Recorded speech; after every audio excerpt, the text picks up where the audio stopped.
What's going on, Jets fans? Welcome into the Jets Report. My name is Patrick Siepman, and coming up on today's show, we're going to be diving into Mel Kiper's latest mock draft where he had a bombshell pick for the Jets at number 7. Then on the second half of today's show, apparently a lot of people in the Jets organization want Tyrod Taylor to be QB1 next year, so we'll dive into that on the second half of today's show. But before we get started, if you guys could help us out, we're actually having a race to 100 subscribers with Patriots today here at Chat Sports. If you guys want to help us beat Patriots today in a race to 100 subs, just go down there, hit that subscribe button. Free, easy way to help us out and just help us grow this channel here at Chat Sports. And plus, I have a video for you guys every single day around the New York Jets. So go down there, hit that subscribe button. Do not miss a thing around your favorite football team.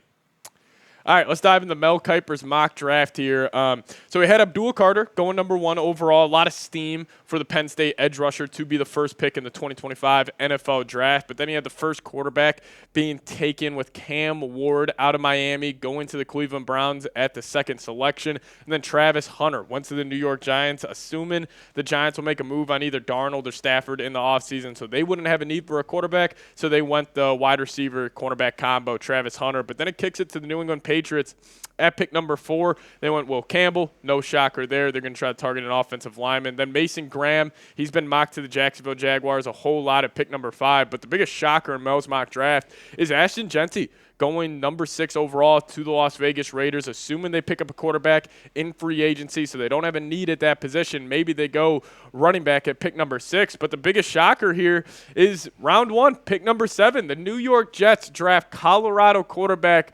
Shedeur Sanders. Now, we are hearing a lot of buzz that the Jets could be looking to trade up to the number 1 overall selection. So maybe if Shedeur falls to pick number 7, would they just rush up to the podium, hand that card in, and draft Shedeur Sanders? Well, we'll break it down here. But I do want to share with you guys Mel Kiper's thoughts here quickly. He says the Jets, however, might favor drafting a quarterback over trying another veteran. Because they're moving on from Aaron Rodgers, they could opt for the high-end accuracy and field vision of Sanders in an offense that has plenty of pieces already in place. In 2024, Shedeur completed 74% of his passes, had over 4,100 passing yards, and threw 37 touchdowns. Those are all top 4 numbers in the FBS. Sanders would elevate this New York team that was near the bottom of the league in most passing metrics this past season and allow it to build around his rookie contract. The youthful combination of Sanders, receiver Garrett Wilson, and running back Breece Hall could do some damage. By the way, Sanders won't be throwing in Indianapolis this week as he sits out of the workout. So, my take on Shedeur Sanders, I think it's very unlikely that he does fall to pick number 7, because I feel like if he is falling, a team will call and try to trade up, like maybe a team like the Seahawks or the Colts who, have a solid quarterback in place, like a Geno Smith or an Anthony Richardson, but maybe they want to try the gamble on a guy like Shedeur Sanders. But if he is there at pick number 7, the Jets have to seriously consider taking him. But I do want to share with you guys what Aaron Glenn had to say on what he looks for in a rookie quarterback. And more than anything, just your competitive nature. That's the one thing that when you watch a player, you be able to judge the heart and how hard he competes. And a lot of times that overcomes a lot of size. So, and there's a number of guys in this draft, all right, that's at that point. So we're going to continue to look at that. All right, so pretty interesting stuff there from Aaron Glenn. Also, just his press conference yesterday was awesome. You could just tell this guy's going to be a great leader of men here in the National Football League. But here's Sanders in the pocket in 2024, and a big reason why I'm a massive fan of him just as a prospect, because, his arm doesn't jump off the screen by any means. He honestly has a below-average arm for a guy who's supposed to go in the top 10 of the NFL draft. But my favorite part is when he is under pressure or when he is blitzed, he is able to stay strong in the pocket, reset it, buy himself that extra half a second, deliver a strike down the field. I mean, 8 big-time throws when under pressure to only 7 turnover-worthy plays, and when blitzed, 11 big-time throws to 3 turnover-worthy plays. And the thing I love the most about Shedeur is the past 2 seasons at Colorado, he has had no run game and no protection. He's actually the most sacked quarterback over the last 2 seasons in college football, and his team, Colorado, had the least amount of rushing yards per game out of any major conference college football program. So I think Shedeur, he's obviously had to battle through a lot of adversity, no good O-line play, no running game. All the pressure falls on the quarterback, and he was still able to put up some very, very good numbers. And, listen, Shedeur has a high floor. There's no doubt. Like, I think he doesn't really have a good chance to be a bust necessarily, but also I don't think his ceiling is as nearly as high compared to Cam Ward. Like, Cam Ward just has a bigger arm. I think he's a better playmaker outside of the pocket, but I also do think if Shedeur gets in the right system with a smart offensive mind, I think he could be deadly accurate with the football. And honestly, you're the New York Jets. Seeing what Tanner Engstrad just did with a guy like Jared Goff and Aaron Glenn obviously being a big part of that too. Goff, kind of that statuesque, not mobile, but very accurate quarterback who's great from winning in the pocket. Maybe they see a little bit of Jared Goff in Shedeur Sanders. So listen, I know it's a tough decision. Shedeur, Cam Ward, these guys are right on the same tier of prospect for me. I would just rather go Shedeur Sanders. I think he would, be perfect for the New York market. And I'm a big believer. Everybody's a product of their own environment. And Shedeur, he's had Deion obviously as his dad, and he's had Tom Brady in his camp for the last, 15 years of his life. But I'll ask you guys this. Pick a quarterback for me. If you have both on the table, who are you taking? Give me an SS for Shedeur Sanders or give me a CW for Cam Ward. All right, so this report about a lot of Jets people in this organization apparently want Tyrod Taylor. So this is coming in from Zach Rosenblatt yesterday saying, as of this moment, I consider Tyrod Taylor, the leader in the clubhouse, to be the Jets quarterback, but they will explore all options. Not an especially appetizing free agency or draft class at quarterback, though perhaps someone surprising will break free. So, listen, I don't think it's that big of a shocker that Tyrod is getting a lot of love in this organization. Actually, Aaron Glenn talked about it, specifically Tyrod Taylor. Check it out right now.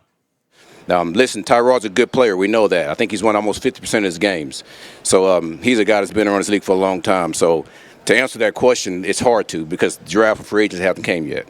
Like, there is no doubt there's a clear pro to having Tyrod be the starting quarterback next season. Like, he's a great, overall just leader in my opinion. I think he could get the guys to rally around him. And this is also a guy, listen, he's won 50% of his games throughout his NFL career and always being kind of thrown into shitty situations. But his career numbers, he's got 68 touchdowns, 29 interceptions, so a solid TD to interception ratio, has thrown over 12,000 yards in his NFL career. There's nothing that would be a shocker to Tyrod. He's seen every coverage imaginable, pretty accurate quarterback throughout his NFL career as well. But why Tyrod Taylor? Why does it make sense for the Jets? I actually think he'd be great for the locker room.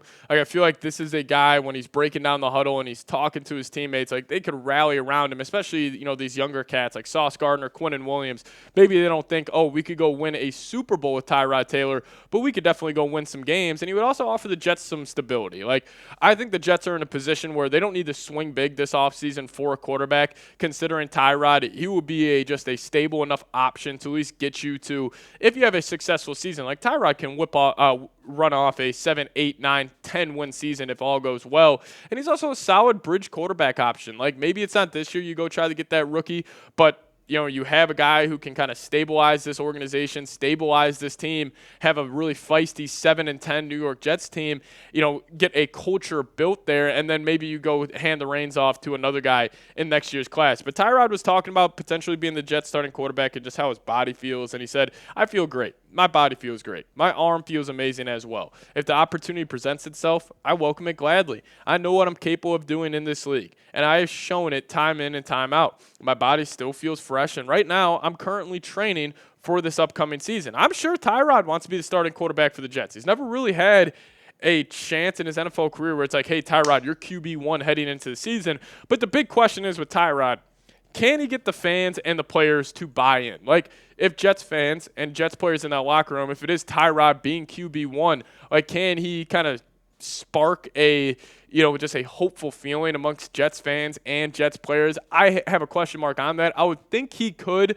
just because he's a very respected guy in league circles. But, again, it's a very interesting conversation. Like, I honestly think it's a positive that they have Tyrod, even if, like, you strike out in free agency, you strike out in the draft. It wouldn't be a doomsday scenario, Tyrod Taylor being QB1 for the Jets next season. But I'll ask you guys this.